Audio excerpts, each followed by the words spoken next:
Night duty കഴിഞ്ഞപ്പോഴത്തേക്കിന് അയ്യോ welcome to പാർവലി.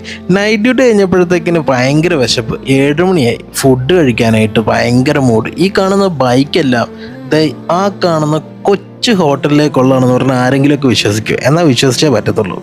രാവിലെ വിശന്നിട്ട് കണ്ണും കാണാൻ പാടില്ല, ഒരു തേങ്ങയും കാണാൻ പാടില്ല. അപ്പോഴാണ് അഞ്ചിലൊരു ഫ്രണ്ട് എന്നോട് സജസ്റ്റ് ചെയ്തത് ഒരു കൊച്ചു കടയുണ്ട്, അവിടെ സ്കൂൾ കുട്ടികൾ വരെ രാവിലെ വന്ന് മട്ടൻ ബിരിയാണിയും ചിക്കൻ ബിരിയാണിയൊക്കെ കഴിക്കുന്നുണ്ടെന്ന്. എന്നാൽ പിന്നെ ഒന്ന് ട്രൈ ചെയ്യാമെന്ന് കരുതി പോയതാണ്. പക്ഷേ എൻ്റെ പൊന്നോ, കിടിലം. നമ്മുടെ നാട്ടിലത്തെ ബിരിയാണി പോലെ ഇവിടെ അധികം മസാലയൊന്നുമില്ല, പക്ഷേ ആ ഒരു വെറ്റ്നെസ് ഉണ്ട് ബിരിയാണിക്ക്. കിടിലം ബിരിയാണി. പീസ് കുറച്ച് കുറവാണെങ്കിലും ഞങ്ങളൊരു ചിക്കൻ ഫ്രൈ ഓർഡർ ചെയ്തു. നമ്മുടെ നാട്ടിൽ ചിക്കൻ ഫ്രൈ എന്താ എണ്ണയ്ക്കകത്തിട്ട് പൊരിച്ചൊരു സാമാനമാണ്, നമുക്ക് ചിക്കൻ ഫ്രൈ.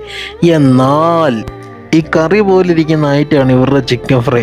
അത് എനിക്ക് ആദ്യം കണ്ടപ്പം ഫ്രൈ ഓർഡർ ചെയ്തപ്പം ഈ 3G ആയെന്ന് വിചാരിച്ചു. പക്ഷേ അങ്ങനെയല്ല, നല്ല ടേസ്റ്റ് ഉണ്ടായിരുന്നു. ഇത് രണ്ടും കൂടെ കുഴച്ചില്ലാണ്ട് നല്ല അടിപൊളിയായിരുന്നു. പിന്നെ എടുത്തു പറയേണ്ട ഇവരുടെ പ്ലേറ്റാണ്. നമ്മുടെ നാട്ടിലത്തെ വട്ടയില സ്റ്റഫ് ചെയ്തിട്ട് പ്ലേറ്റ് പോലെ ആക്കിയിട്ടാണ് തരുന്നത്. അതാകുമ്പോൾ കഴുകണ്ട, തിക്കണ്ട, തിരക്കണ്ട, എടുത്ത് ദൂരോട്ട് കളയാനേ ഉള്ളൂ. അതാണ് അവരുടെ കിച്ചൺ. പരിപാടിയെല്ലാം അവിടെ നിന്നാണ് ഇങ്ങോട്ട് വരുന്നത്. സംഭവം ഇത് മലവള്ളി എന്ന് പറയുന്നൊരു സ്ഥലത്താണ്, കർണാടകയിൽ. ആരെങ്കിലുമൊക്കെ വരുവാണെങ്കിൽ പോയി കഴിച്ചോ. വരത്തില്ലായിരിക്കും, എന്നാലും ഞാൻ പറഞ്ഞതേ ഉള്ളൂ. പറ്റുമെങ്കിൽ കഴിക്കും. പറ്റുമെങ്കിൽ നിങ്ങൾ നിങ്ങളുടെ ബിരിയാണി ലവറിന് ഇത് അയച്ചു കൊടുക്കും. പറ്റിയില്ലെങ്കിൽ ഒന്ന് ഫോളോ ചെയ്തിട്ട് പോടേ. ആ ഇലയൊക്കെ കണ്ട കീറി മുറിച്ചെടുത്ത് എറിയാം. Okay, bye.